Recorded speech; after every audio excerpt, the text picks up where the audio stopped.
परिसरात होत आहे या सगळ्या सर्वांना लाभ घेत आहे.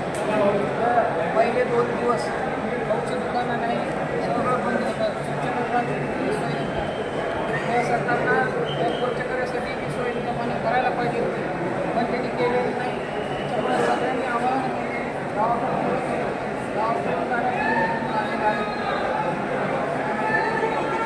महत्त्वाची गोष्ट लालबागचा राजा आपले समाज बांधव गेले त्यांना प्रसाद आहे मिळाला पाहिजे बंद ठेवण्यात आला.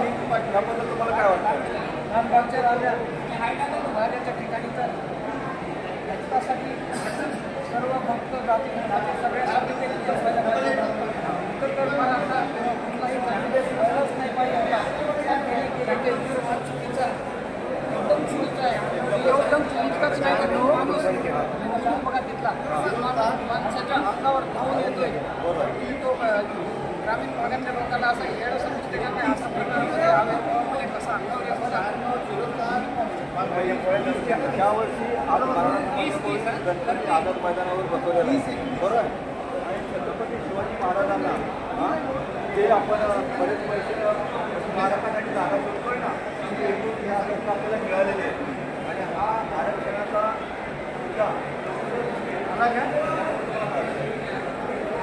काय नाव पाहिजे कारण का हा मराठी समाज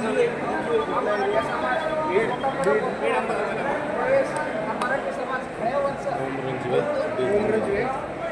सहज कोणाला विचार होता, सहज समाजाला जागवत होता. पण आता सध्या क्षेत्राचं विभाजन झालं. नोकऱ्या नाही, या 8-10 वर्षात तर मला नोकऱ्या लागलेल्या दिसतच नाही. आपल्या मराठी समाजाची इंग्लिशाचं होत पण आहे एकदम पूर्ण 94% 95% आपला जो माणूस गरीब असतोय, 70-75% सहज लागून राहतोय. इथं गुणवत्तेचा सुद्धा प्रश्न आपण मागेच पडत नाही. त्याच्यामुळे मराठी समाज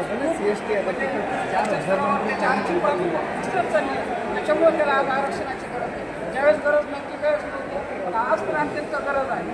म्हणजे जो समाज सेवेवर रक्त काढतोय आणि शेतात घाम गळतोय आणि ज्या समाजातून छत्रपती शिवाजी महाराज येतात त्या समाजावर अन्याय होता कामा नये.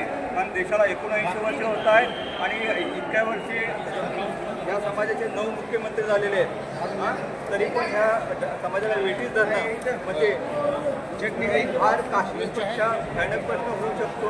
त्यामुळे याबद्दल तुम्हाला काय वाटतं?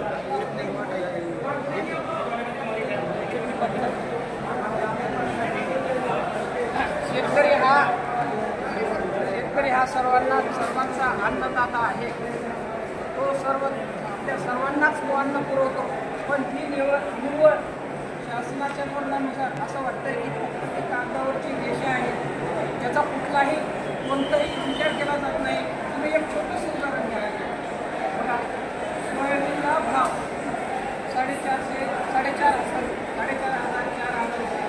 तेलाचा भाव काय, शेतीचं उत्पन्न किती आणि खर्च किती, त्याचा काय निर्णय लावला तर पूर्णपणे व्यवस्थित आहे. घरातला प्रपंच भागात एवढं शेतकऱ्याला समजत नाही. कारण मी एखादी शिक्षण सुद्धा करतो. त्याच्यामुळं तो मागास राहिला. नोकरी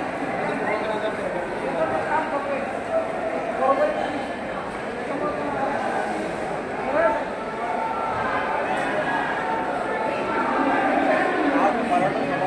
आरक्षणाची गरज आहे. त्या भाऊंनी काय सांगितलं की जर शेतीत माल पिकतोय त्याला बाजारात भाव नाही बरोबर आहे. आणि 2,500 रुपये तुम्ही सरकार देत आहे.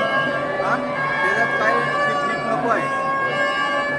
पिकाऐवजी जे शेतकरी जे कर्जबाजारी झाला आहे, ही जी अन्नधान्य पिकवत आहेत तर त्या लोकांना ते कर्जमाफी व्हावी आणि आरक्षण दिलं तर त्याची लेकरं बाळ शिकतील आणि त्यांना कुठेतरी नोकरी लागेल आणि त्यातून ते थोडंफारसं जगण्यात स्वातंत्र्य भारतात हा माझा देश आहे म्हणण्यात.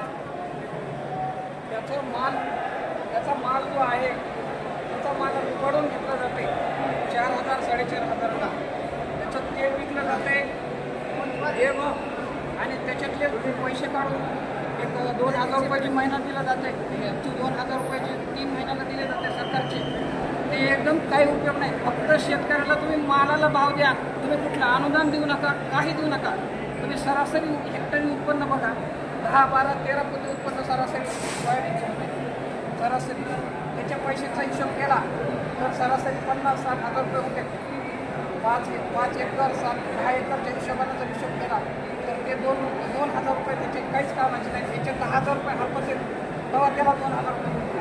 म्हणजे 8,000 रुपये सरकार उलट त्याच्यात मिळतात. एका हेक्टरचं कणिक लावत ही एका बाजूला शेतकऱ्यांची एका बाजूला पाऊस जास्त पडतो, एक वर्षी कमी पाऊस पडतो आणि मराठा समाज हा पूर्णतः शेतकरी आहे हे आधी समजून घ्या.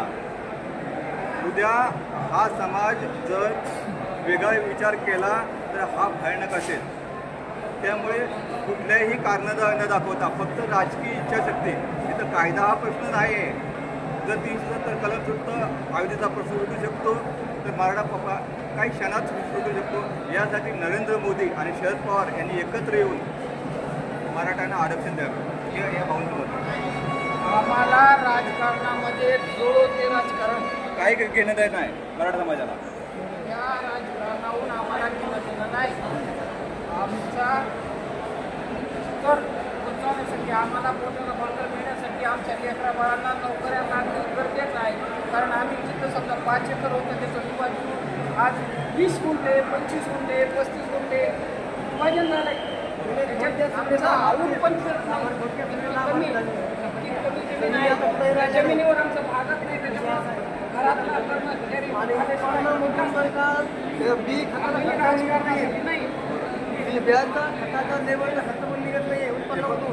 मी पण शेतकरी आहे. 1 वर्ष सूर्यफूल केलं होतं हां. तर त्या ट्रॅक्टरची नांगरणीचं ते काढणीचं मोठ्या मिशनीचं शेवटला माझ्याकडे 0 पैसे आले कारण पाऊस कमी पडला होता. आम्ही मुंबईत राहतो पण आमची नोकरी असल्यामुळे आम्ही कसं तर तग धरतो. म्हणजे ज्यांचं पोट शेतावरच आहे ज्या समाजाचं त्या समाजाला वेठी धरण्याचं हा पाप कधी करू नका.